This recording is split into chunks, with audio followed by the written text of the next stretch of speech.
అనేక టెంపుల్స్‌కి మనం చాలా డబ్బులు ఇన్వెస్ట్‌మెంట్ చేస్తాం. ఇప్పుడు టెంపుల్స్‌కి డబ్బులు ఇన్వెస్ట్ చేసే బదులు ఎంతోమంది వృద్ధాశ్రమాలున్నారు, హాస్పిటల్స్ ఉన్నాయి. వాటికి డబ్బులు పెట్టొచ్చు కదా! టెంపుల్స్‌కే ఎందుకు పెట్టాలి? హ్మ్. చాలా మంచి ఇప్పుడు ప్రశ్న. నేను రోడ్డు మీద వస్తుంటే చాలామంది అనాథ వాళ్ళున్నారు. వాళ్ళకి కూడా పెట్టొచ్చు కదా! దీనికి పెట్టే ఇన్వెస్ట్‌మెంట్. చాలా మంచి ప్రశ్న అడిగారు.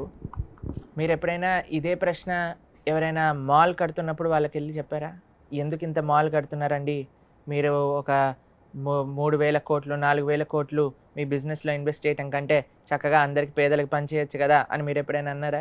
లేదు లేదు. ఎవరైనా 1,000,00,00,000 బడ్జెట్ మూవీ తీస్తుంటే, "ఒరేయ్! మేమందరం ఏం పర్వాలేదు నువ్వు మూవీ తాకట్టులో ఉన్న బంగారాన్ని విడిపించి ఆ రోజు ఆన్లైన్ రేటుకే మేము కొంటాం. Sharma gold company. కానీ కేవలం దేవాలయానికి వచ్చినప్పుడే ఎందుకు మనం పనిచేయాలి? మిగతా అవును. ఎవ్వరు పంచినప్పుడు దేవాలయం దేవుడి దగ్గరికి ఎందుకు ఈ ప్రశ్న వస్తుంది?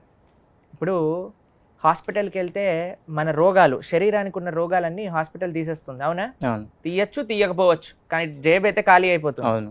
కానీ ఆలయానికి వచ్చినప్పుడు ఆలయము, దీన్ని మనం సంస్కృతంలో అన్నామనుకోండి, తెలుగులో కూడా మందిరము అని అంటాం, అవును. అంతేనా?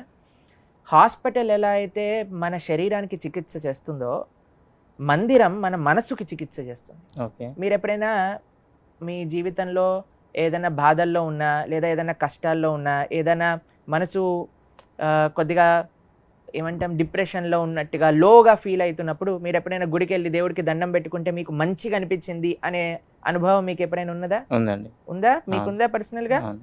దానికోసమే గుడి కావాలి. ఓకే. మందిరము అని అంటే మనసుకి చికిత్స చేసే ఒక వ్యవస్థ. ఓకే. ఒక ఆలయం వల్ల, ఇప్పుడు సపోజ్ అయోధ్యలో రామాలయం అనుకుందాం, అవును. కొన్ని కోట్ల డబ్బులు కట్టి ఆ అయోధ్య రామాలయం నిర్మాణం అయింది. అవును. ఇప్పుడు మీకు ఒకటి తెలిసిన, వరల్డ్లోనే అత్యంత విజిటెడ్ ప్లేస్గా అయోధ్య మందిరం అయోధ్య. మారబోతుంది. ఎంతమందికి జీవన ఉపాధి, ఎంతమంది కార్మికులు పనిచేశారు, ఎంతమంది ఇంజనీర్లు, ఎంతమంది ఆర్కిటెక్ట్స్, ఎంతమంది బిజినెసెస్ చేస్తున్నారు. ఇప్పుడు ఎయిర్పోర్ట్ వ్యవస్థ, ఎకానమీ ఎంత పెరిగింది అక్కడ. అది కేవలం ఒక మందిరం అనేది ఏదో అవసరం లేని ఇన్వెస్ట్మెంట్ కాదండి. మన అలా ఉండుంటే మన రాజులు అంతంత కష్టపడి ఎందుకు మందిరాలు నిర్మించారు పూర్వకాలంలో? ఓకే. సినిమా థియేటర్ నిర్మించుంటే అయిపోయేది కదా, మనందరం హాయిగా సినిమాలు చూసేవాళ్ళు.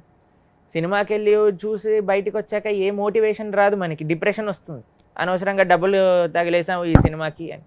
కానీ ఈ గుడికి వెళ్ళి వచ్చినప్పుడు ఎప్పుడు మనకు అలా అనిపించదండి. మందిరము అని అంటే ఎక్కడైతే భగవంతుడు కొలువై ఉంటారో ఆ స్వామి యొక్క శక్తి.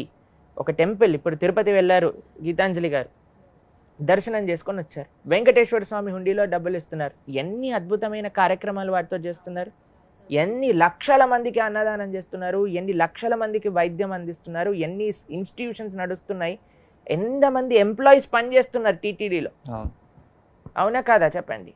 కాబట్టి everything has its own role to play. ఇప్పుడు మనం అడిగామనుకోండి, పార్లమెంట్ ఎందుకు తీసేయచ్చు కదా, కొత్త పార్లమెంట్ కట్టడం ఎందుకు, డబ్బులు పంచేయండి, దేనైనా పంచేయచ్చు. ఆ పంచడం మనతో స్టార్ట్ అవ్వాలి.